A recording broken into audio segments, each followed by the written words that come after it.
Shri Gurave Namaha.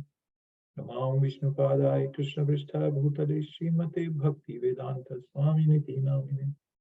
Namaste Saraswati Devi Gauravani Pracharini Nirvishesha Shunyavadi Pashyatya Desha Tarine. Jai Shri Krishna Chaitanya Prabhu Nityananda Shri Advaita Gadadhara Shivasadi Gaur Bhaktivinoda. Hare Krishna Krishna Krishna Hare Hare Hare Rama Rama Rama Hare Hare. Yeah, okay. So last week we finished up to verse 12, how to perform karma yoga, and then the concept of doers was coming into picture, and we understood about that how concept of doer works. That was in we will start verse 13 this time. So we discussed the concept of doer, and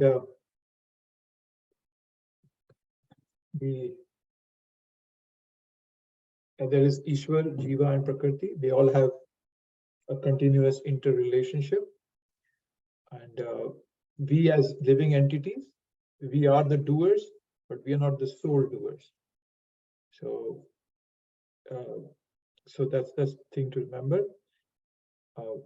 Some people, when they understand that, okay, there is an interrelationship, that when I have a desire, I put that desire to the super soul, and then the super soul, out of just helplessness, says, okay, if you want it, I will recommend it, and I'll sanction it, and then the material nature executes it. Okay. So, and then the Lord fulfills, or Lord sanctions to fulfill our desires on our track record, based on our piety and impiety, right? Whatever our records are. So then the Lord gives that. He lets material nature offer that to us, right? So he offers that to us. Okay. So that was the concept we were discussing the last time, and we discussed towards the end. We discussed the story of that old lady who was in the forest, and the king visits her, and she feeds the king to the best of her capacity. And then the king asks her, what do you want? What can I give you? He offers her some gold coins. But she says, no, because you are our king and you've been taken care of this kingdom so nicely, it becomes my service to offer you this. And then later on, the king, asks her to cook more for him. And again, she cooks some wonderful food for him. But this time, the king really becomes adamant, says, please at least ask something from me. And then she says, just take me home and I'll serve you as your mother. I'll cook nice food to you. And then she had everything at her disposal. She had a big kitchen, hundreds of servants, a big palace to live in.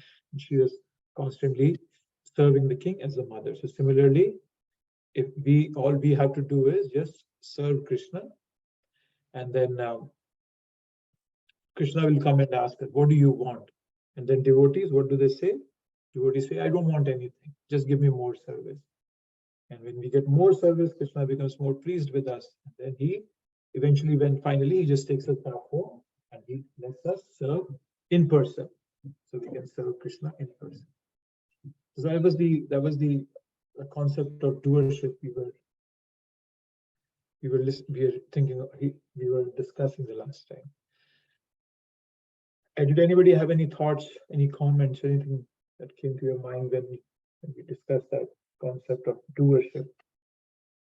There are some very important these principles coming out of Bhagavad Gita, which we need to understand. We discussed the yoga ladder. We discovered, so now we're discussing this concept of doership. So some very important principles that we should fully understand to grasp the concept of Bhagavad Gita.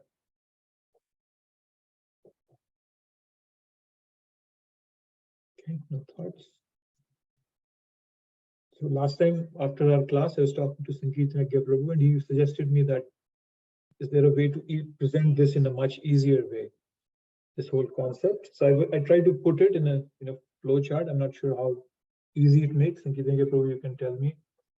So what happens is, in a current state where I am in my conditioned state, what happens is that the sense objects, they connect with my senses. Okay? And when it connects with my senses, the senses send a message to the soul that I want these. Okay? And it goes all the way from mind to intelligence to the soul. The soul is illusioned at this moment, right now, mind. And the soul is illusioned because of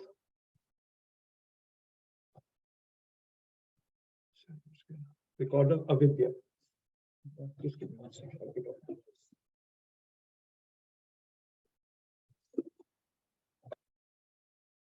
Because of avidya, we are under illusion. There's illusion.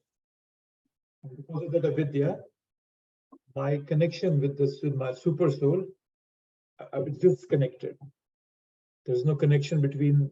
There is a connection, but because of illusion, I have forgotten that connection. I've given it up. Right? Yes, like yeah. So there's no connection.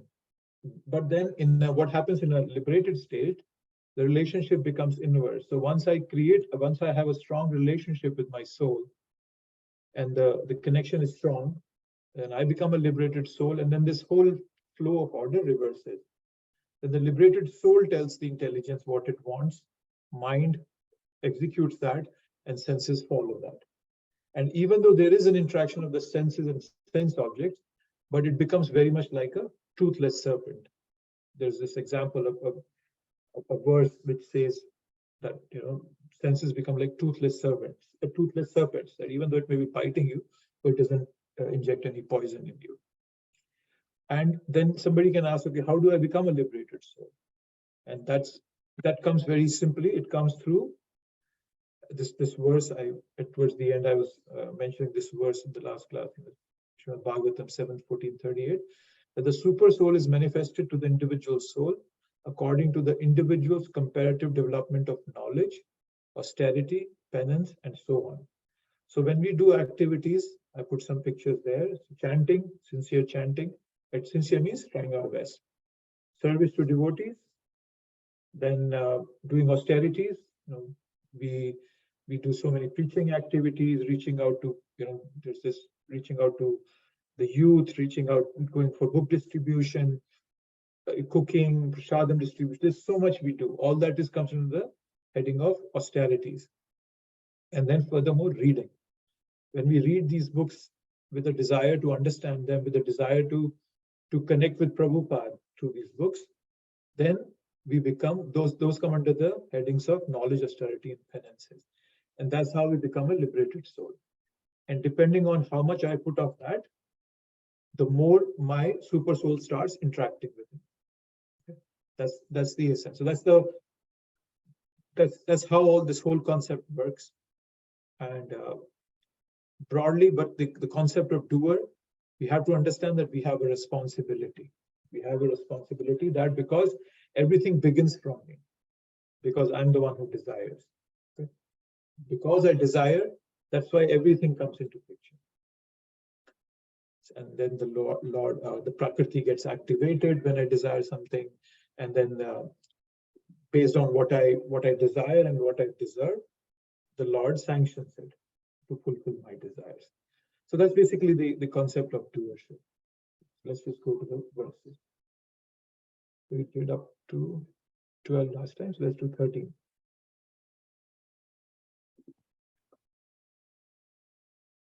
So now 13 to 17th verse is the concept of doers. So when the embodied living being controls his nature and mentally renounces all actions, he resides happily in the city of 9 gates, the material body, neither working nor causing work to be done. So the verse is Navadware. So this Navadware Pure Dehi. So Nava means 9, Dware means doors. So there are 9 doors to it, through this body.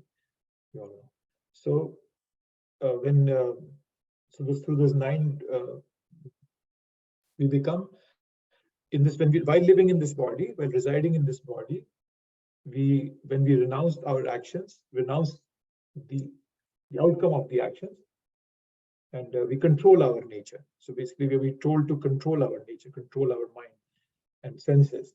Then we will be happy within this body. There is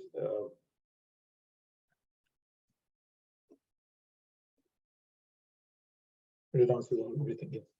So that's the message being given here. Right? And we talked about that. These 9 holes, they are like output-input devices for this machine that we have. In the 18th chapter, Krishna says, "Yantra rudrani maya," that this is a yantra that I have. A body is a yantra. That I'm sitting in this body, and driving this body is called a yantra. So we have this device, and there are 9 holes to this device.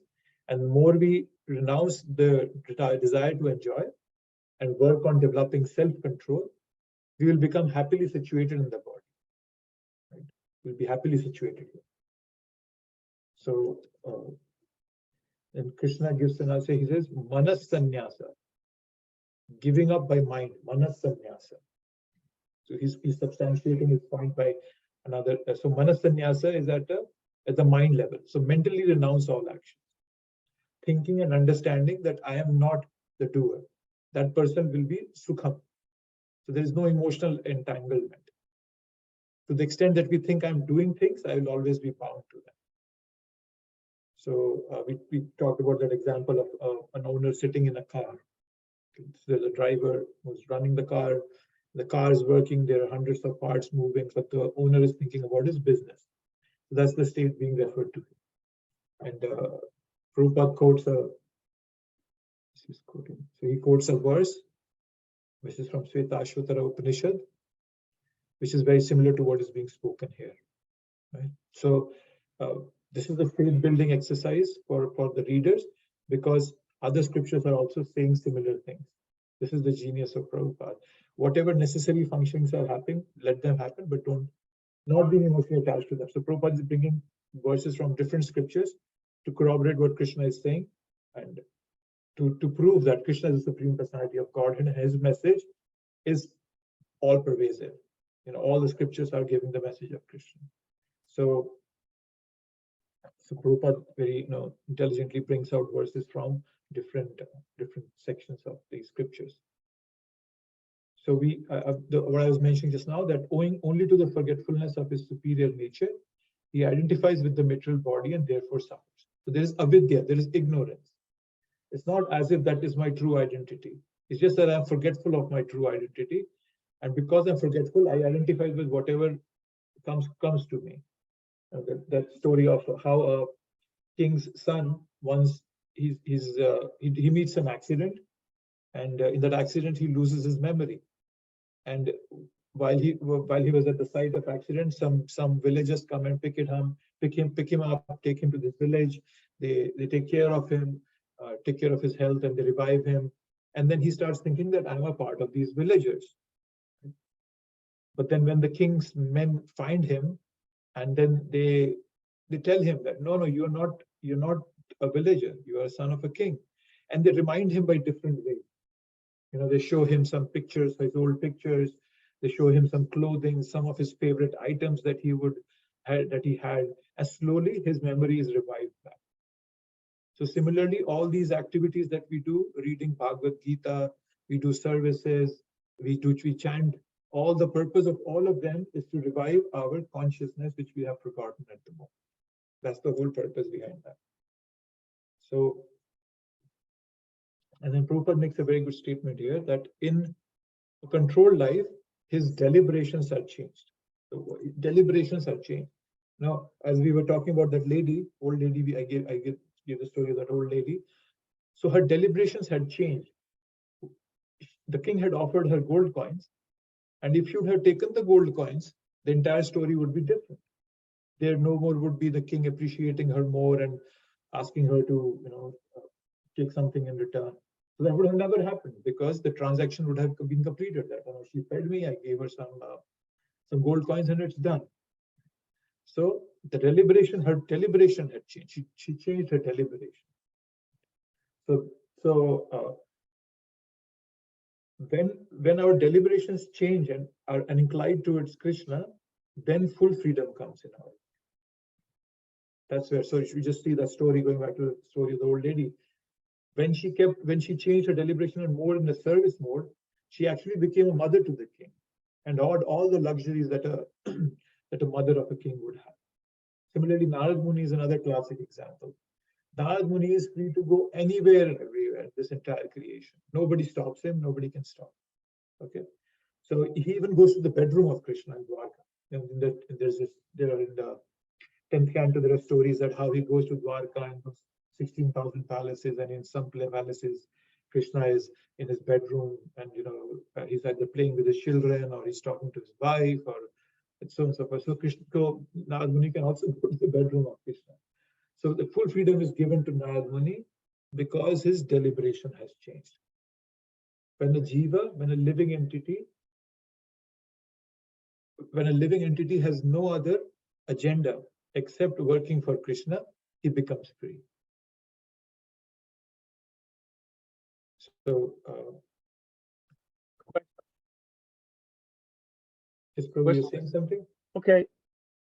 If you go back, you said something about renunciation of action, right?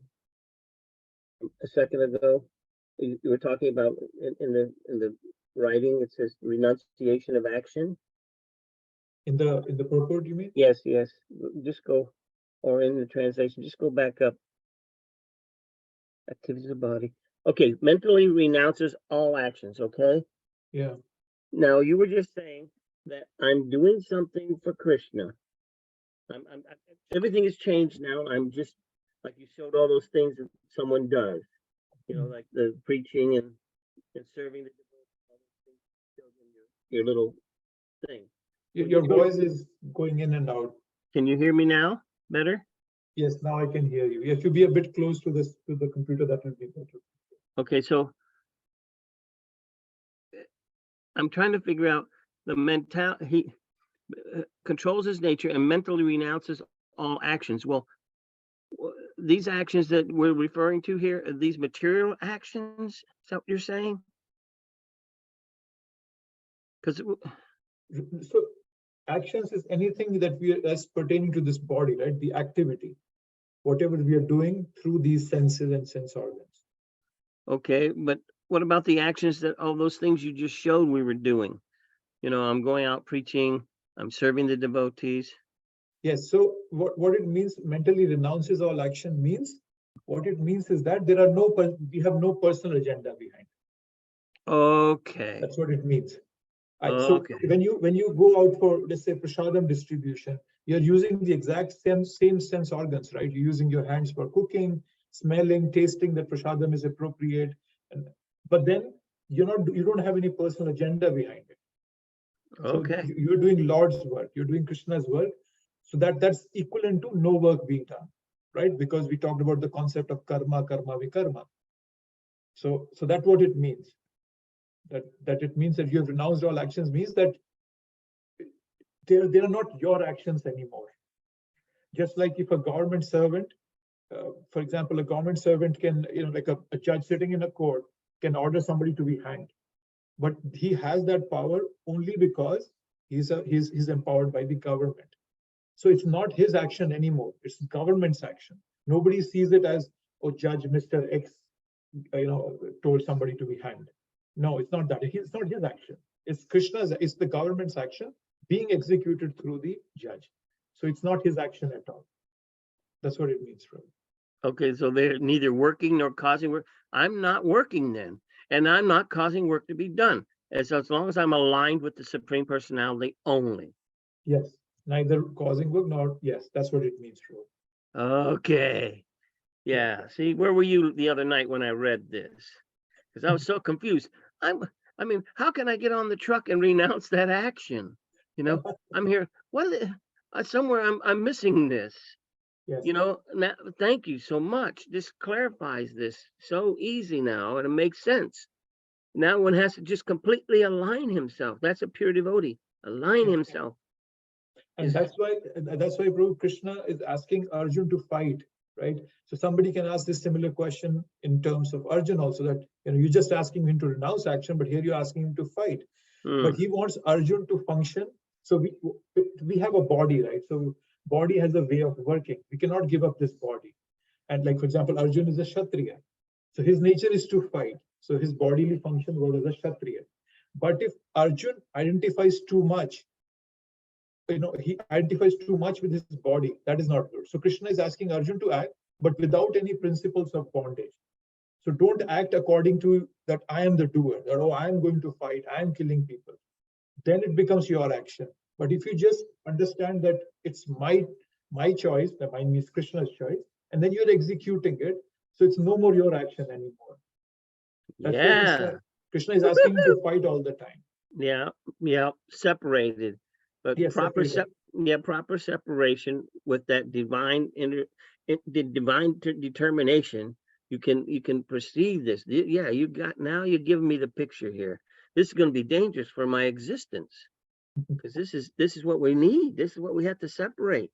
Yes. Because it is a bit of a mystery to see, like you just said, how Arjun is a warrior, but if he identifies with all that, even though he's in that position, he's lost. But if he identifies with serving Krishna with whatever facilities he has, then he's peaceful, because it's all Krishna's program there. It's all his work and no more work. It's no more work for him. Prabhupada, right? I think Prabhupada being an acharya, everything that we read in scriptures, you can see practically happening in Prabhupada's life. Prabhupada did so much, you just imagine people would criticize him. You are a sannyasi and you are, executing marriage ceremonies. It was not Prabhupada's action, it was Krishna's action. Prabhupada never said, because as a sannyasi, you cannot do that. But Prabhupada was not doing it as a sannyasi. He was just doing it as Krishna's order. He was just executing Krishna's order. So he had no action involved in it for himself. So he had renounced all that action, and he was a true sannyasi. Right? So yes, that's the way to look at it, renouncing all action. And when we say that, it means you highlighted, right? Neither working nor causing work to be done. Right. So if Arjun starts thinking that I am killing those people, right? So that's a false understanding. So it makes it that he's causing that work to. He's causing those other people to be dead. He's causing their demise. But that's not happening at all. That's also Krishna's choice. His fighting and the outcome of the fighting being killing all of the others dying, both of those are not his actions anymore, because he is following Krishna's order. So neither working nor causing work to be done. So both of those, that's what it means.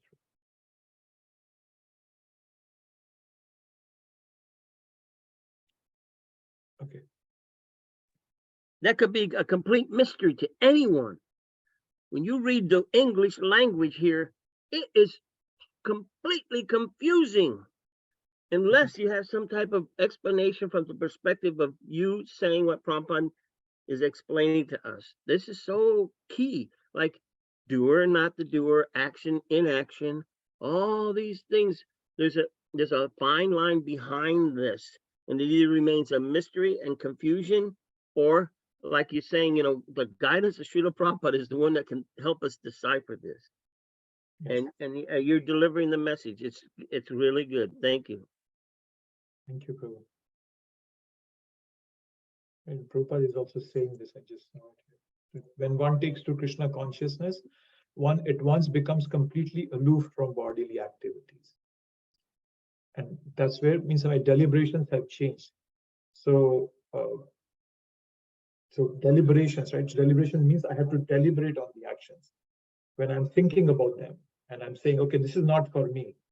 Narayaneti samarpayet tat. That I'm offering everything to Narayan, I'm offering everything to Krishna. So then it becomes anything, kayena manasa vachi, kayena vacha manasendriya. Kayena is body, vacha is speech, manasa is mind. So when I'm doing everything for Krishna's service, I'm aloof from my bodily actions.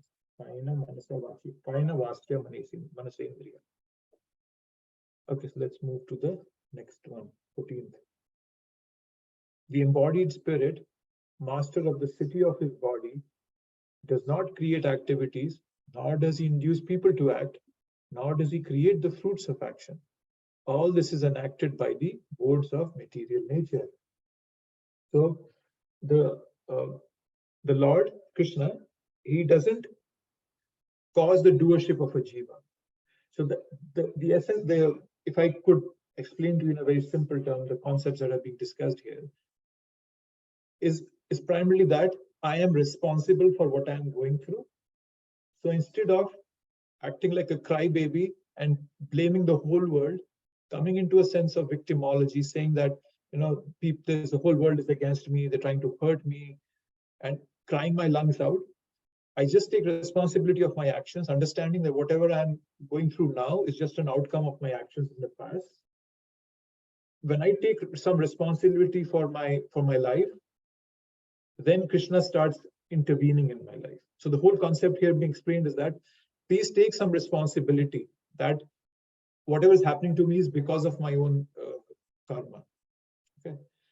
Don't try to blame anybody else. And the reason Krishna is bringing this out here, that in the embodied spirit, he does not create. So he's trying to say that the material nature is giving you this all things, right?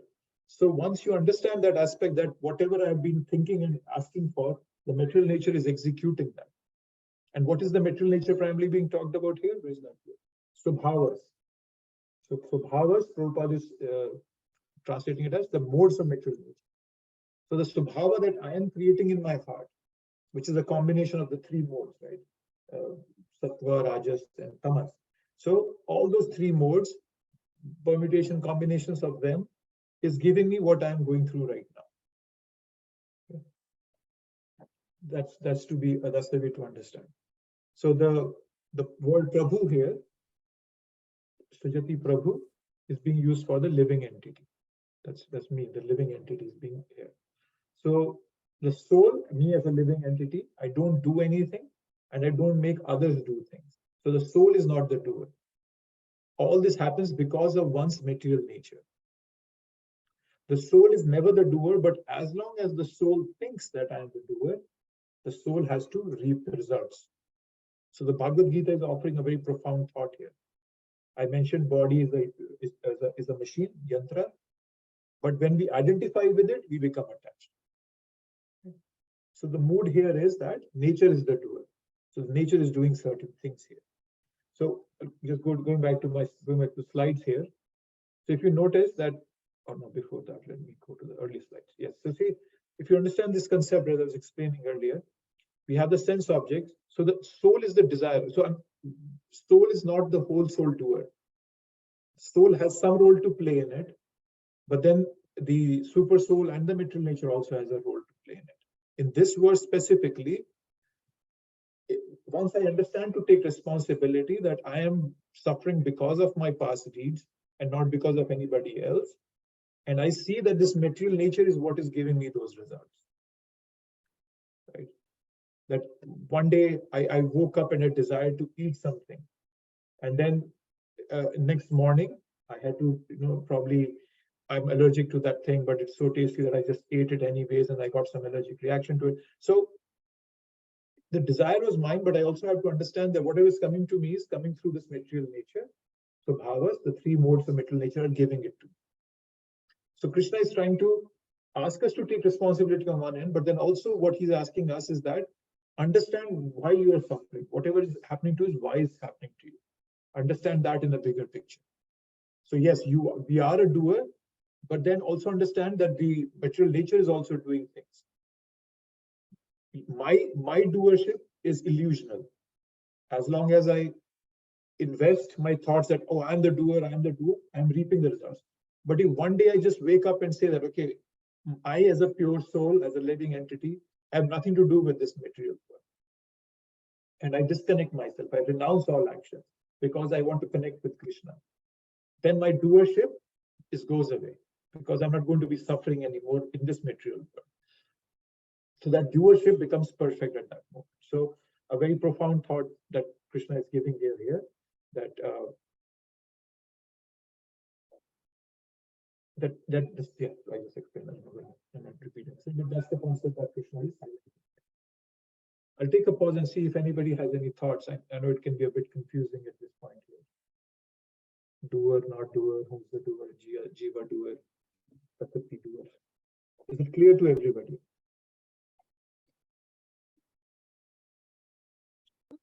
I have some confusion. I have confusion at the moment I wake up, but I'm already caught in my nightmare of activities that I've created from the past and that will be coming in the future, and that I'm entangled with others in doing these activities. I mean, how does it just go away or stop? I mean, let's say I'm just existing as a human being, but I have the wrong identity, just like Arjun. He's existing as a human being, but he had the wrong idea. So it's sort of like he didn't change his job or anything. He just had a change of heart based on higher knowledge. Is this it? We just have to come to the understanding how it's all working. That, you got to make some sense out of it. That's what Krishna's showing us here, right? Making some sense here. But sometimes I feel, as I'm reading this, okay, well, where do I draw my line then? Where's my line? Where am I? Who? What point can I see that I'm doing the right thing? Because, it's been 50 years of being a devotee, and now I'm seeing, well, where am I the devotee, or do I have the ignorance? I'm trying to see in a way, it's not a drastic line like a conversation that Krishna had with Arjun. Mine seems like the evolution of a living entity going through some hard changes here. Because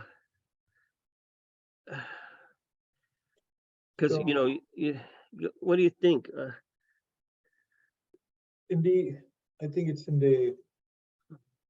comes in the 17th verse. There are 4 faculties will be talked about: Buddhi, Atma, Nishtha, and Prajna. So I think you put it right way, that we control our senses. So initially we have to control our senses, right? We talked about mind and intelligence. We have to control it to some extent and try to redirect it. But then once Krishna's mercy starts to flow in, then it becomes automatic. And it's not an overnight thing that, okay, tomorrow morning you just wake up a liberated soul. It's gradually happens, right? It was that in the Brahma Samhita, it says that, what's it? Pramane satsadaachare yad abhyase nirantaram bodhyam atmanatmanam bhaktim api uttamam labhet. That to get the topmost bhakti, what happens is Pramane tatsadaachare. So we have Praman. So we look at the scripture, theistic knowledge, we gain that. Achar, we change our habits, controlling our mind and very consciously doing devotional activities. Pramane tatsadaachare yad abhyase nirantaram. Constant practice of these activities will eventually results in it is a slow progress, it's a gradual progress that happens. When we continue to do these activities, then by slow progression, eventually we come to that point of being a liberated state. It doesn't happen overnight.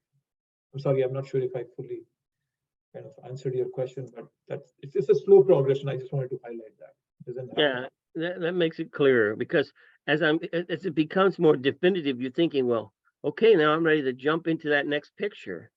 But we've been doing it. I've been doing it all along. I've been jumping into the new picture, and I keep jumping into it, but it starts making more sense. Even though I'm not there, it's making sense where I'm going, what I'm doing. Yeah. And I'll just quickly show you this verse that I was referring to. Is that? So this is still loading. This is the Brahma Samhita. This is the 59th verse of Brahma Samhita, if anybody is keeping track. So they're saying, the highest devotion is attained by slow degrees, by the method of constant endeavor for self-realization, with the help of scriptural evidence, theistic conduct, and perseverance in practice. So three very important things: scriptural evidence, that we read Shastras with some faith in them. Now, Krishna is not asking us to have blind faith. The faith will grow as long as I have sincerity in my heart and a desire to know about it. So going with scriptural evidence and theistic conduct. When we consciously execute our lives in a way that is conducive for our spiritual growth. We read this in the Nectar of Instruction, right? That Utsaha Nishya Dharya Tat Karma Pravartanat Sangatyage Shato Vritti Sadvir Bhakti Prashadhi. There are six ways by which our bhakti improves. Is Utsaha, that's confidence, determination, enthusiasm, and association of devotees. So all that, so that's theistic conduct. Having perseverance in practice by doing this every single day. Prabhupada, that is why Prabhupada said 16 rounds every day, 4 regulatory principles. He didn't say that you do 64 rounds one day and then for the rest 4 days you don't do anything. 16 rounds every single day. Every single day. Read every single day. Do service every single day. That is why Prabhupada established the principle of duties at home, that we can be doing service 24/7. So these three things, when we do them, execute them in the proper way, it's a slow process. Highest devotion is attained by slow degrees. And this has to be a constant endeavor. And then things change. And it's not as if one day the sun, it will be like the sun will be blasting in your room and you'll be a liberated soul. It will be very much like those, matchsticks going on. And suddenly you'll see, oh, this, you have a realization. Okay, this is Krishna helping me out here.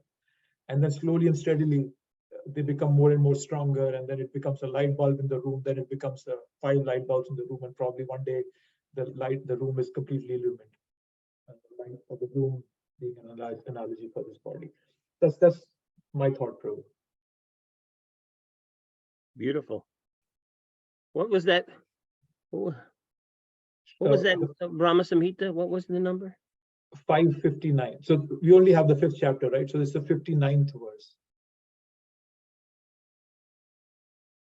Okay, so going back to where we were. So we're doing the 14th verse. So the 14th verse, there are 3 things that are being talked about. Nakritritvam. So kritritvam means I don't create activities. I'm not the proprietor. Nakarmani, activities, and karma phala, result of activities.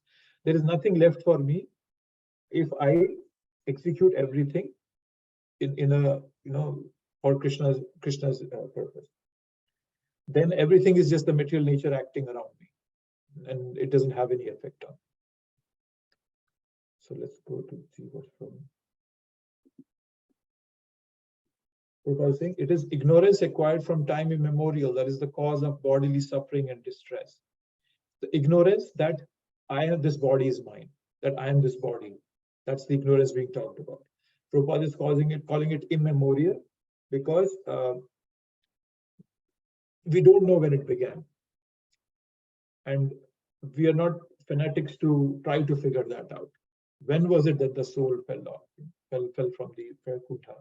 When did soul get entrapped in this suffering and all that? So those kind of things, trying to find the, what was that word? Etiology, origin of the disease. I think that's the word that means etiology. Instead of trying to find the origin of the disease, just look at the therapy that is being offered. So don't worry about that. Yeah, it's a memorial, it's been around forever, but don't worry about that. The waves of the ocean are tossing him and he has no control over them. His best solution is to get out of the water by transcendental Krishna consciousness. Prabhupada giving a very good analogy here of the ocean, right? Being tossed around by the ocean. This is 14 verse, yeah, by being tossed about in the ocean. And it's there is a verse, is a very good verse of the 11th canto of Srimad Bhagavatam, which says that this human body is very much like a perfectly constructed boat.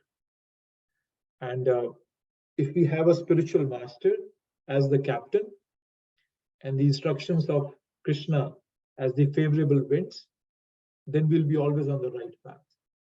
Nirdeham madhyam sulabham sudurlabham. Labam Sukalpam Guru Karnadhara.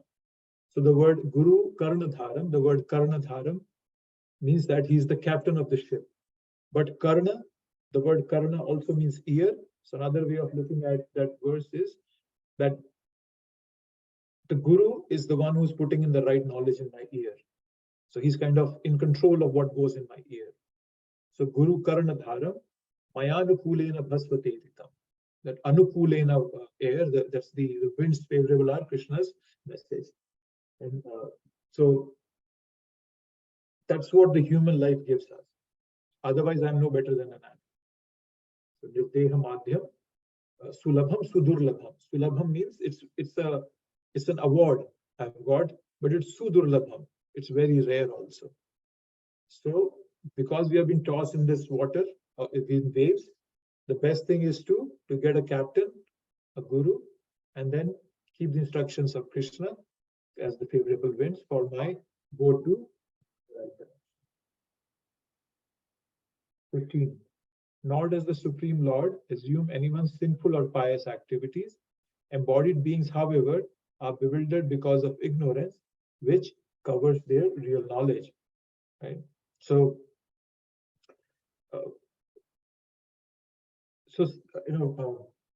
now somebody can say that if Jiva is not the doer, then from seeing the Jiva enjoying and suffering in this material world, it seems as if the Lord is cruel, because the Lord is unjust, because Jiva is not the doer, but then he's suffering. So this looks like as if Lord is doing it, right? So in this verse, 15th verse, Krishna is clarifying that, right? That the Lord is merely sanctioning the results of a Jiva's activity. It's the immemorial, the beginningless ignorance that produces this. It is the ignorance that I am this body that makes the Jiva assume the false identification as the doer. Right? So what is the Lord doing? That's being answered here. Right? So first it was Subhavastu Paravartate. Here it was Subhavastu Pravartate. It was the modes of material nature that were being ascribed, that is there. And in this verse, he's saying that don't blame the Lord. The Lord doesn't receive pious or impious credits of your actions. No, nothing of that sort. So the Lord is not involved in that, right? But the embodied being are bewildered because of our ignorance, because we think that I'm this, right? So the knowledge of the living entity is covered by avidya. So Krishna has not yet, this chapter has not yet been brought to the level of bhakti. Okay, the Lord. So it's still about, Krishna is saying that he's still not he's referring to the Lord in a third person. So he still hasn't brought himself completely into the picture yet, right? So the Lord doesn't get involved. So nature is the doer, but where does nature come from? Ajnanena vrittam jnanam, by the covering of ignorance. So there's this ajnanena vrittam jnanam. That's the covering of ignorance. Because of that, the living entity gets deluded.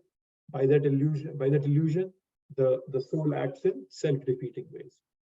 And what is this ajnan being talked about? Avidya. It's the same, right? It's lust, anger, greed. What's that? Lust, anger, greed, illusion, pride, and envy. That's it, right? Kam, krodh, lobh, moh, maya, matsarya. That is the ajnan. So the point is that the soul forgets who I am, takes up a wrong identity, and by taking up this wrong identity, I get bewildered. So that's the concept being brought out here. So I don't ascribe any activity to myself. Otherwise, so Krishna is saying, in one sense, that understand that you are not the doer. Whatever is happening, if you just follow what I am asking you to do, then you will be free from all your doership. All the actions, everything will be gone. Right? But as long as you try to bring yourself into the picture, that's where the problem starts. If somebody is an eloquent speaker, and that person becomes proud of it, then they start thinking kartaham iti manyate, that I am the doer. then it's not good. That is ajnana. But if everything is dovetailed to Krishna's service, I don't become infatuated, I don't become elated, or or even not elated, even dejected. Then it's completely in Krishna's service. Then there is no doership anymore to be suffered for. Right? So Prabhupada in the purport, he's bringing us, Lord is Vibhu. Vibhu, the word Vibhu has come in here. So here is Vibhu, and Prabhupada is, I think he's, so yes, Vibhu, and then earlier we read Prabhu.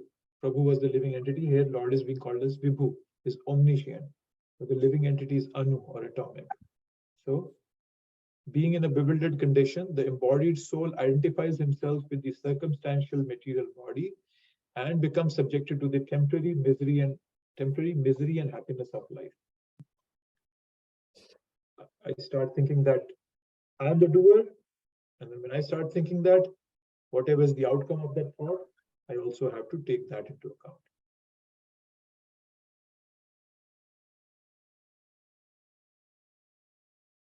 Again, the word Prabhupada uses the word immemorial here. We are being called a Jantu here. So this is a verse Prabhupada is quoting Kaushiki Upanishad. So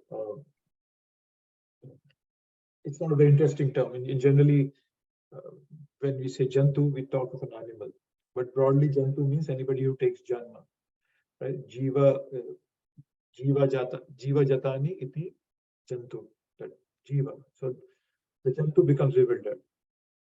So when we practice yoga, bhakti yoga, then we will get knowledge and we become intelligent, and then we become self-situated.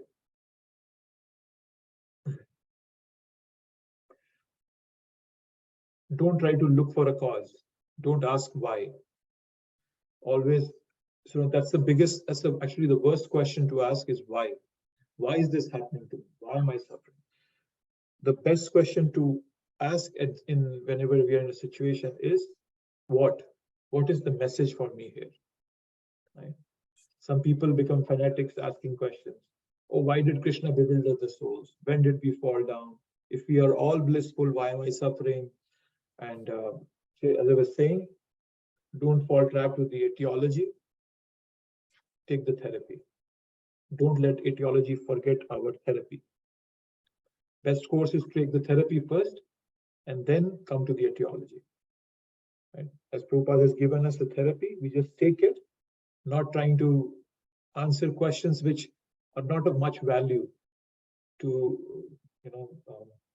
for our upliftment in bhakti.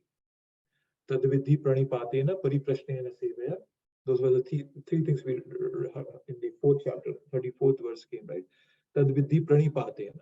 Tadvidhi means appropriate. Pranipatena, pariprashnena, ask questions, which are appropriate questions for our spiritual. Somebody once asked Prabhupada, Prabhupada was in Japan, and somebody asked him, Prabhupada, have you seen Indra? And Prabhupada was visibly annoyed. And he says, what does it matter to you if I've seen Indra or not? That's that's a weird question to ask. Right? So don't try to get so much into all this stuff. There's this whole controversy around what does falling of Jiva mean? There's so much written about it. People put their own thought. This is what it means. Prabhupada said this, Prabhupada said that. Don't try to get lost in those kind of things. There's no sense behind it. Just take the therapy that Prabhupada has given us, and everything will be perfect in due course of time. As we were reading in the Brahma Samhita verse, by slow degrees, perseverance will become results, will give us results. 16. Prabhuji, I have a question. Can you Yes, take a please. question?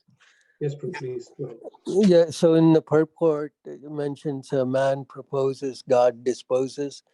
So my understanding is that people can make plans, but ultimately the success depends on the will of God. Is that the understanding here? Yes, so let's read the section where it's coming up. Desire is a subtle form of conditioning for the living entity. The Lord fulfills his desires as he deserves. Man proposes and God disposes. The individual is not therefore omnipotent in fulfilling his desires.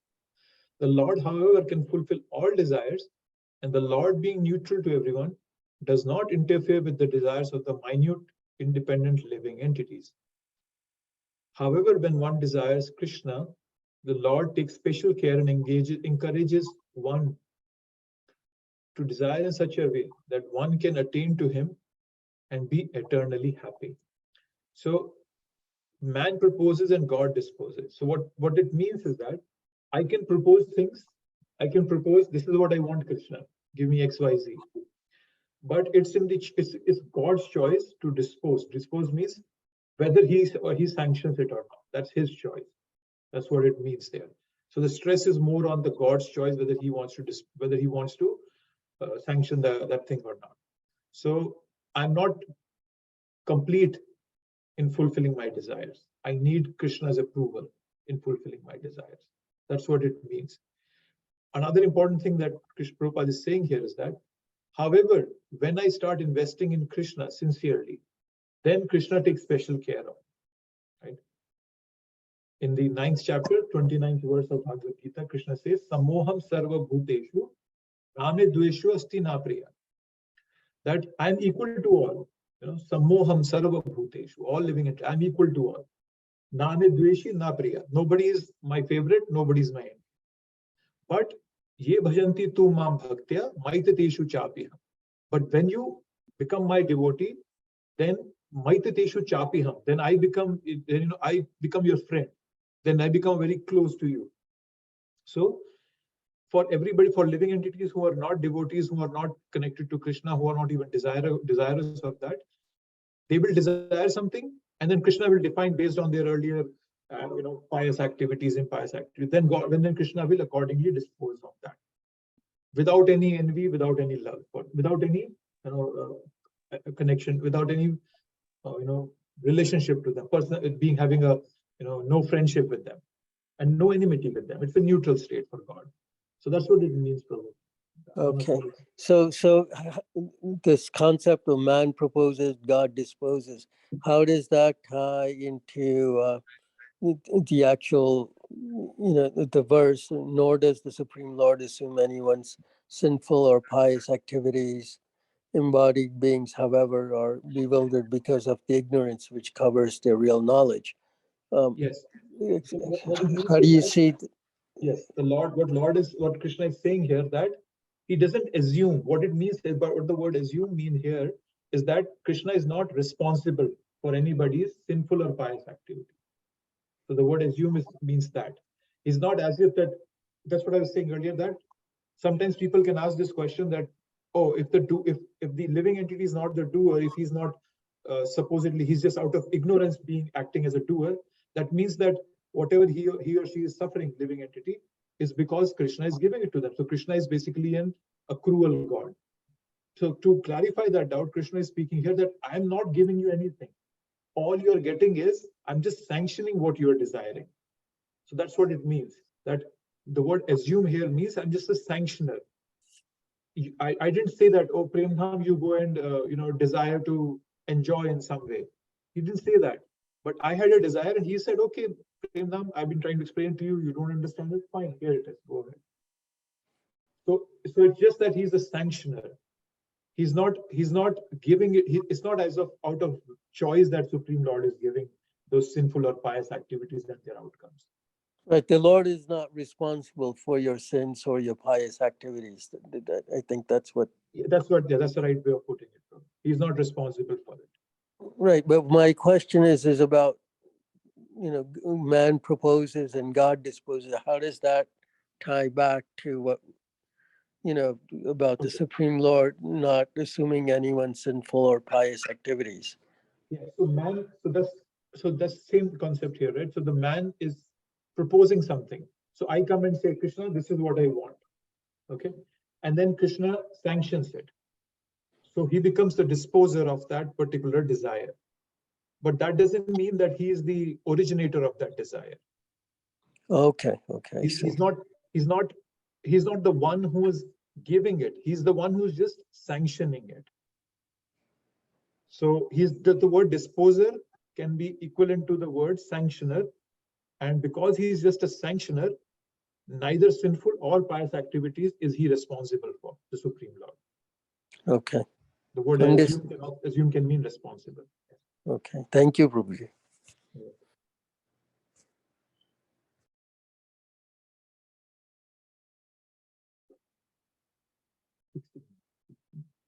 Okay.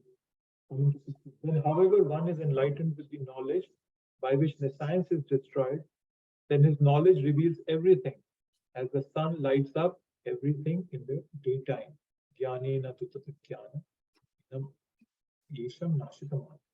Right? So what is the solution? So Krishna is now giving us hope here. Soul's ignorance can be destroyed. So how does it get destroyed? The knowledge reveals everything. So the knowledge arises as a sun. So going back to the verse of Brahma Samhita, that when a yogi, when a practitioner keeps practicing, by persevering in the process, there is inner illumination. It's as if a master switch is turned on and then everything is lighted up. So in the preface to Nectar of Devotion, Prabhupada writes something similar, that the book Nectar of Devotion teaches us how to turn the switch, to turn on a switch that will immediately brighten everything, everywhere. So the Prabhupada says that in Nectar of Devotion also. So when we get this knowledge, when we imbibe it, by persevering in our activities, by being sincere in our activities, then everything is illumined, just like the sun comes, when the sun comes up, and then the ignorance is destroyed. Right?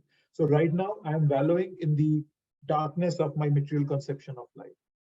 When I come to Krishna consciousness, when I'm hearing from a bona fide guru, then Krishna consciousness enters my life like the sun, and it illuminates everything. So knowledge is akin to rising of the sun. That's what is verse. So Krishna is saying that it's possible, that how to come out of it. The living entity is bewildered in so many ways. For instance, when he unceremoniously thinks himself God, he actually falls into the last snare of nescience. If a living entity is God, then how can he become bewildered by nescience? Does God become bewildered by nescience? If so, then nescience or Satan is greater than God. Even though a person may be in full knowledge that he is not this body, but is transcendental to the body, he still may not be able to discriminate between the soul and super soul. Now, Prabhupada is giving a very profound point here. He's saying that just the knowledge itself won't help us. So yes, Krishna is saying here that knowledge reveals everything. Okay, but what Prabhupada is giving us another layer of it. And he's saying, yes, you might come to a point where you will discriminate between the, you will know that, okay, that I'm not this body, I'm transcendental to this body, but I still might not be complete in my realization. And why is that? One can know God and one's relationship with God only when one actually meets a representative of God.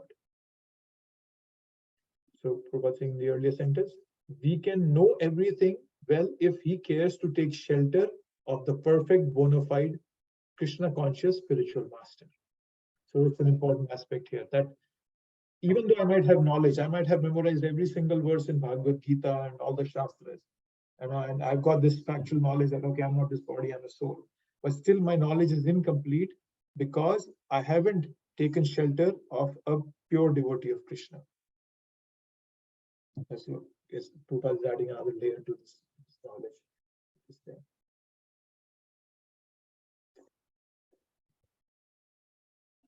It's not possible without Guru.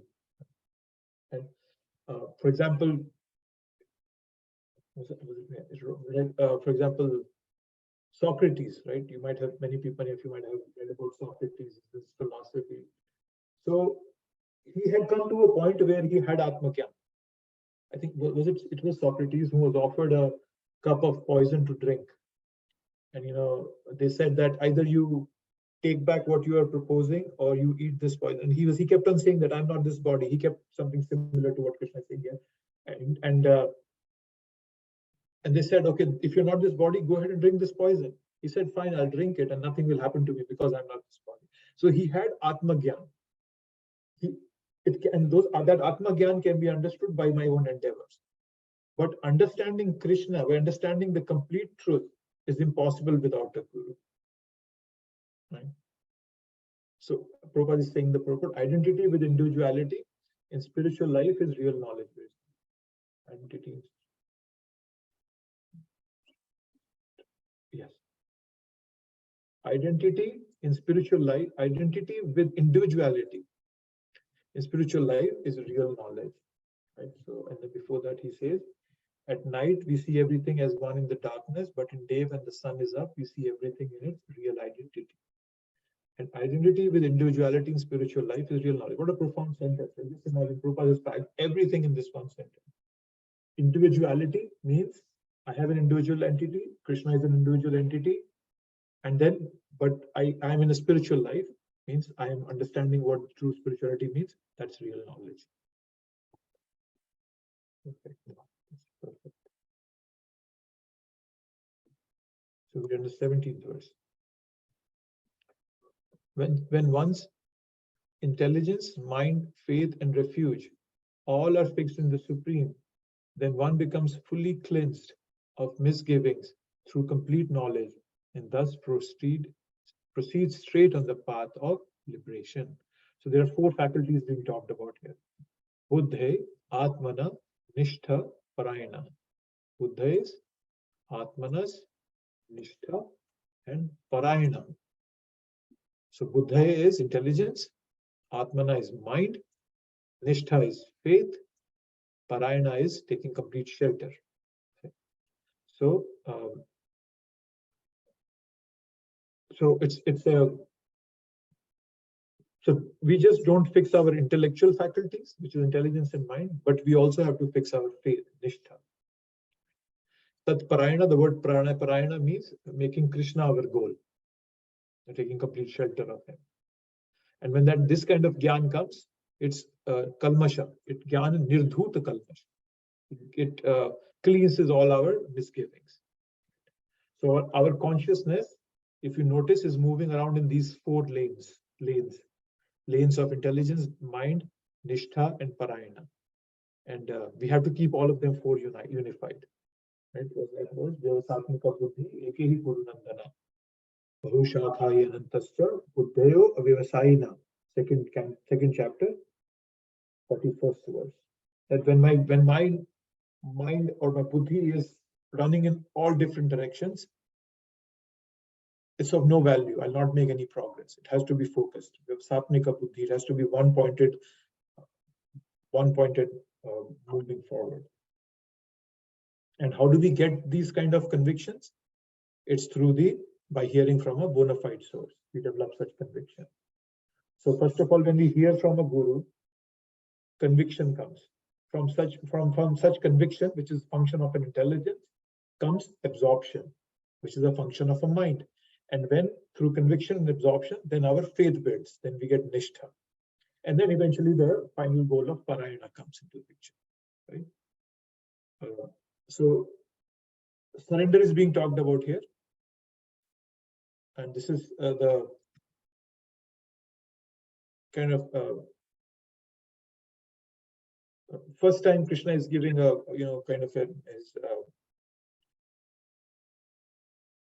he's bringing the concept of bhakti a bit here, a tiny little bit of bhakti, talking of surrender.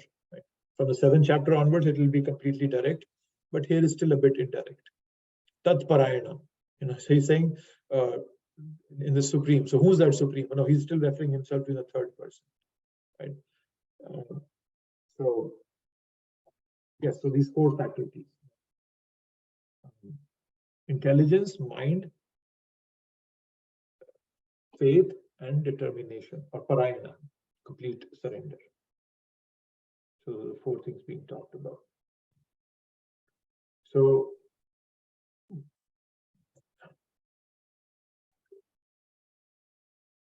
it can be that, one may fix the mind and intelligence, but still not have any faith.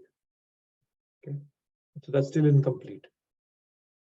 So Krishna is not just asking us to fix our intellectual faculties, intelligence and mind, but also our emotional faculties, nishtha and parayana. So nishtha is our emotional faculty. So nishtha is faith. Understanding that Krishna is in his holy name and Krishna will purify me. So right now my faith is divided. I think spiritual life is good, but material life, that's also not so bad. So I'm still trying to, I'm still divided. I'm not completely fixed. And this faith is a very mystical phenomena. It's a very mystical principle. And faith it's a matter of human choice. I make a conscious choice of engaging in devotional activities, but then faith is also divine grace. It's a matter of divine grace also. That Krishna endows faith according to my desires. So, for example, when we are sick, taking medicines is in my hands, but regaining our health is not in my hands. It's not even the doctor's hand, right? So faith is a feeling of conviction and comfort in Krishna, and that results when the therapeutic process of devotional service purifies man, clears me up. So faith is both, some of my part and then Krishna's part also. Okay. This is 17.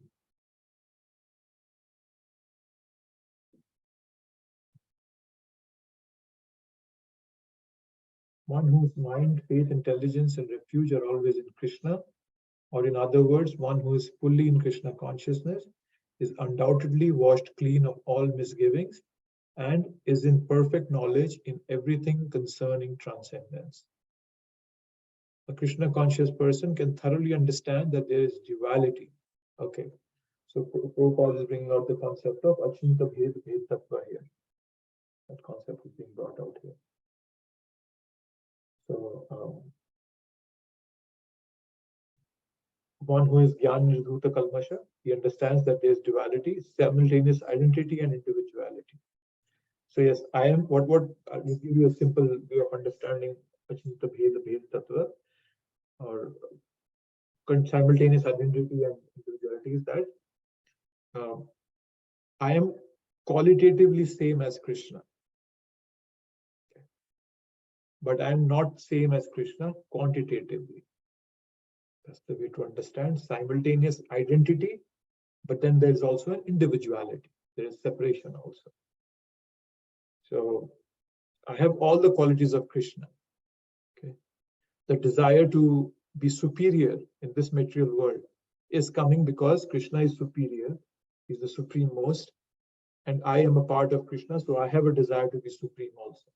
But because I'm illusioned, because I'm bewildered, I try to be supreme in this material world.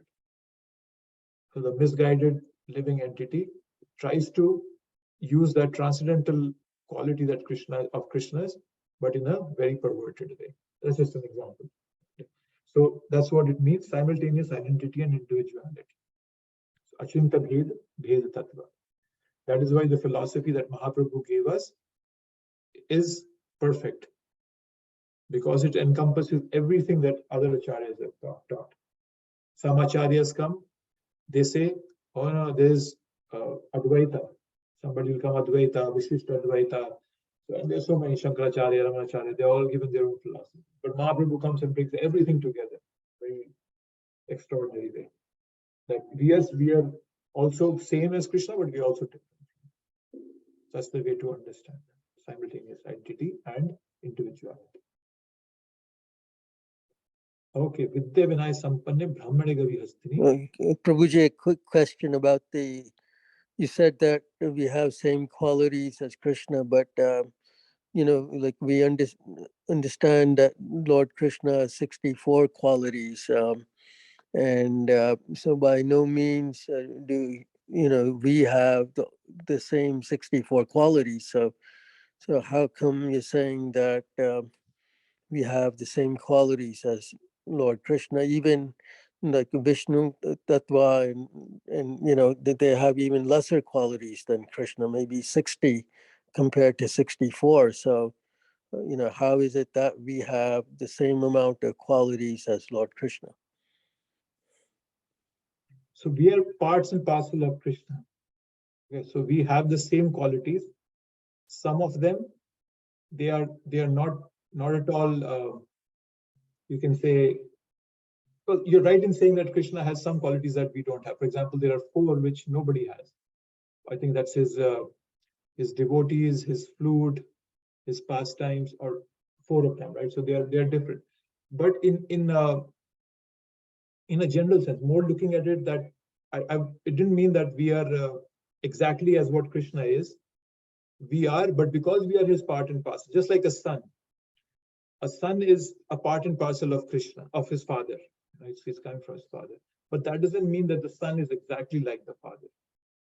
But still, he is a part of his father, but also he's a separate entity. So that's the way to look at it. That's the way it means that there is identity also, but then there's also individuality.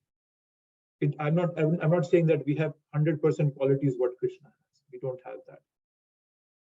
But I'm trying to understand that we are identical to Krishna. Identical means that because I'm coming from Krishna, so I am in one sense qualitatively similar. That's what it means for me. Okay, thank you. Right? If you look at it more from the example of a father and son, that I think clears out things a bit more for us. Yeah. Okay, this is a very important verse, the 18th verse. Vidya Vinaya Sampanne Brahmane Gavi Astini Suni Chaiva Supakecha Pandita Samadarshina. So now we are entering into the next section, the realm of equal vision. Okay. So Prabhupada used to quote this verse often.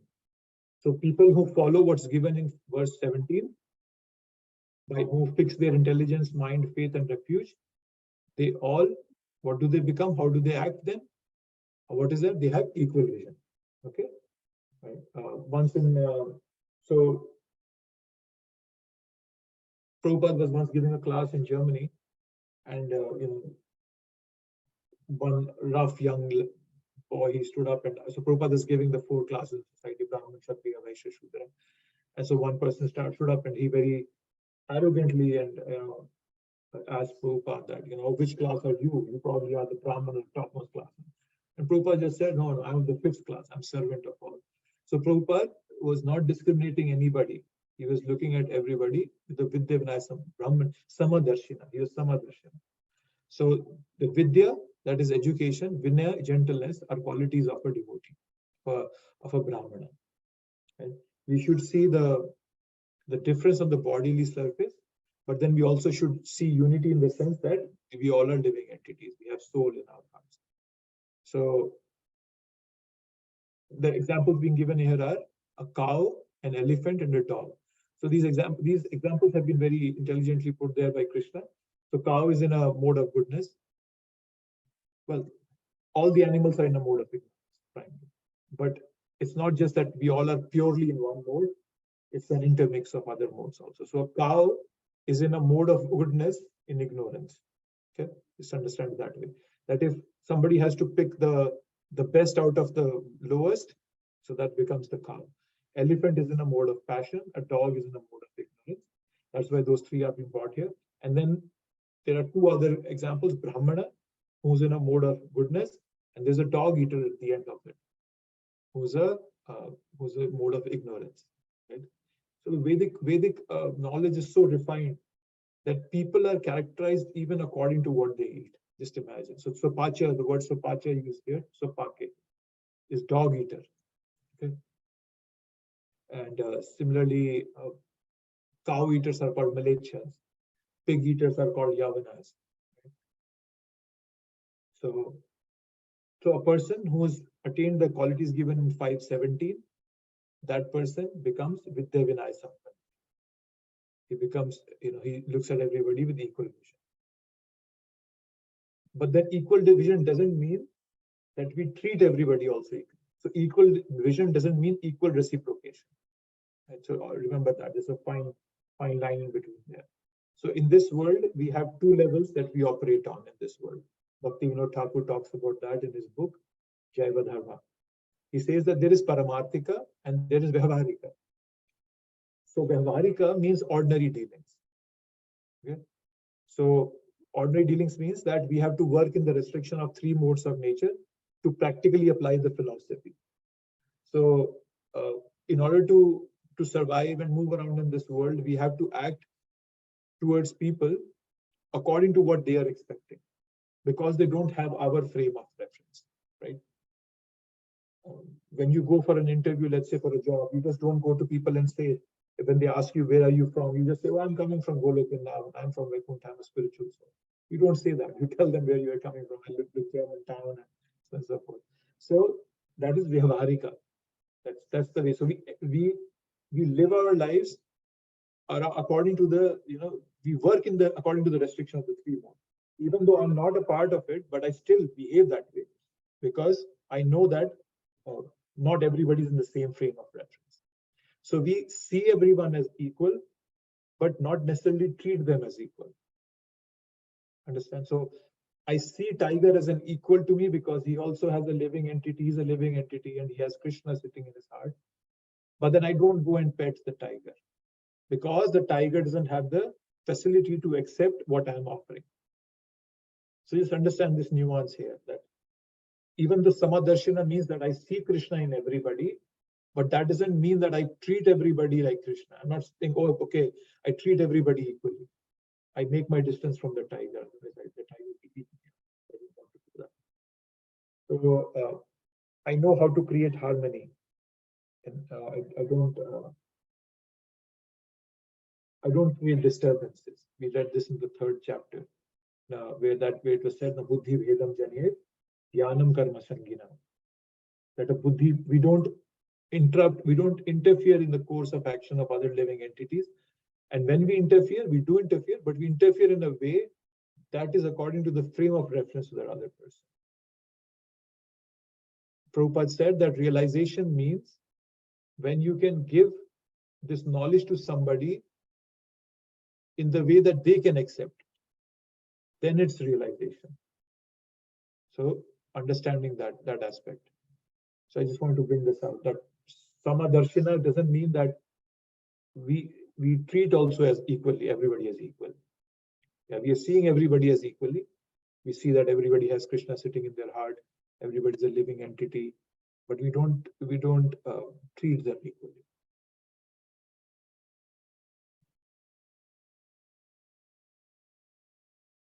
So I think this is the last verse we'll cover here. I want to pick up the next verse next week. Once I'll finish it with one story of Prabhupada. Prabhupada was once asked to come and talk in a Gita Sammelan. There were people from different backgrounds speaking there about Gita. Prabhupada was asked to speak last because he had his foreign disciples with him and they were a source of attraction for the whole program and people came to see that. So they asked Prabhupada to speak the last.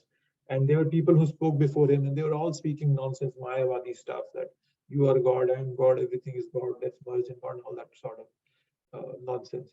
So when Prabhupada spoke, he became very angry. He says, what kind of a Sammelan is this? Gita Sammelan, you don't even have a picture of Krishna. When you go to a office, right? In India, when you go to offices, you see a picture of Gandhi and Nehru there. So at least see that. At least put a picture of Krishna. And then, but then the organizer said, "Oh, we are all about Samadarshana. All paths lead to Brahman, Krishna." And Prabhupada became really very furious about that. He says, if everything is same, then why don't you eat mud instead of the food that you are cooking in a mud pot? Why don't you just go eat the mud if it's everything the same? And when he said that Samadarshana means, look at my disciples, black, white, yellow, whatever they are all over the world. That is Samadarshana. So this concept of Samadarshana has to be properly understood. Okay? Sometimes in the real world, person who's practicing Samadarshana is criticized as narrow-minded. But then on the other hand, in the name of Samadarshana, all sort of nonsense is being doing. So Samadarshana is a very deep concept, it has to be understood. I'll take a pause here. I think Surendra Prabhu. Yes, Hare Krishna, Prabhuji. Very good point, Prabhuji. So, Prabhupada Maharaj, he used the word rascal for a lot of people. So, under what reference he used to say that, use this word? What reference? I didn't get you. Yeah, because like if the Samdarshana is like, the concept. So I think like, he's still looking like it's not like, practical or something reason was that to use the word rascal for some people or some other reason. Like, when what I'm trying to allude here, when we are looking the people, especially it says like the humble sages should like, look the people same way, right? So we are not distinguishing like, based on their behavior or like, what they do. So under what reference he was saying like, rascal for some folks? One first thing I want to clarify is Prabhupada would say a lot of things when he was having personal discussions with his disciples. But so unfortunately, we all have access to Prabhupada's Vani, but we don't have access to Prabhupada's Vapu. Means we haven't seen Prabhupada on a daily basis executing his day-to-day activities. I'll give you one example.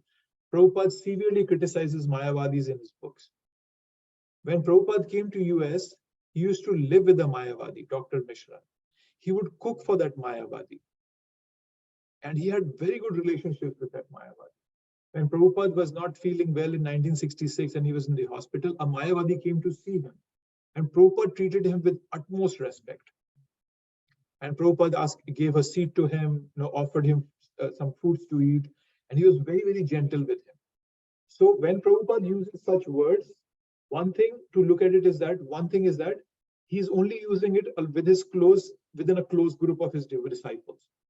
Because like a loving father, he wants his children never to go off the path. And so sometimes the father can be very, very, strong in his in giving out the message. Sometimes as a father, I would say to my son that, okay, don't do this, otherwise I will give this severe punishment to you. I don't necessarily mean it. I'm just trying to instill that thought in his mind so deep that he doesn't even go on that path anymore. So sometimes Prabhupada had to be very strong in his words so that his disciples never even think of that going that path. Because there is so much to distract us out there. Right now, it's so much out there to distract us. Imagine what it would have been 50, 60 years ago when Prabhupada came and there was no concept of bhakti in the West. So sometimes he uses these strong words, but then he uses it in a very close circle for one.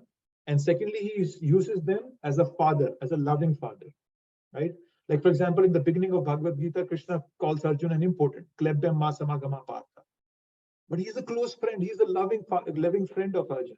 Sometimes to bring somebody back to his senses, we use such strong words. I'll take a pause here. Got it, Prabhuji. Yep. So it's like it's still affectionate way, like the bhav was different, like so that got it. Yeah, it's affectionate, and it was also in a very close group. Right, yeah. Right. And one thing I recently heard from a senior devotee was that Prabhupada's personal discussions were not necessarily meant out to go into the public. But now the cat's out of the box, everything is available to everybody.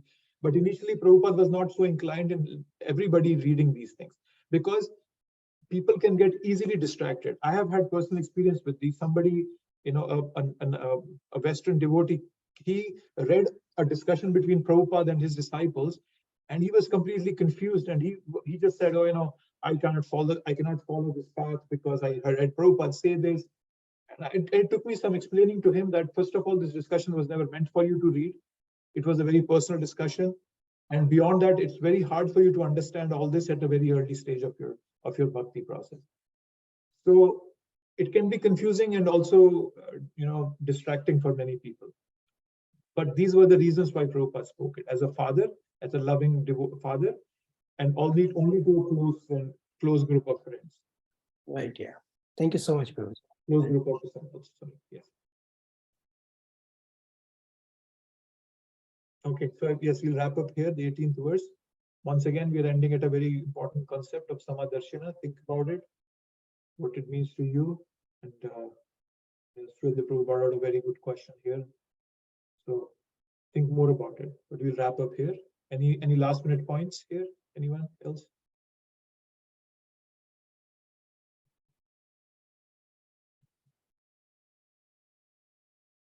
No? Okay.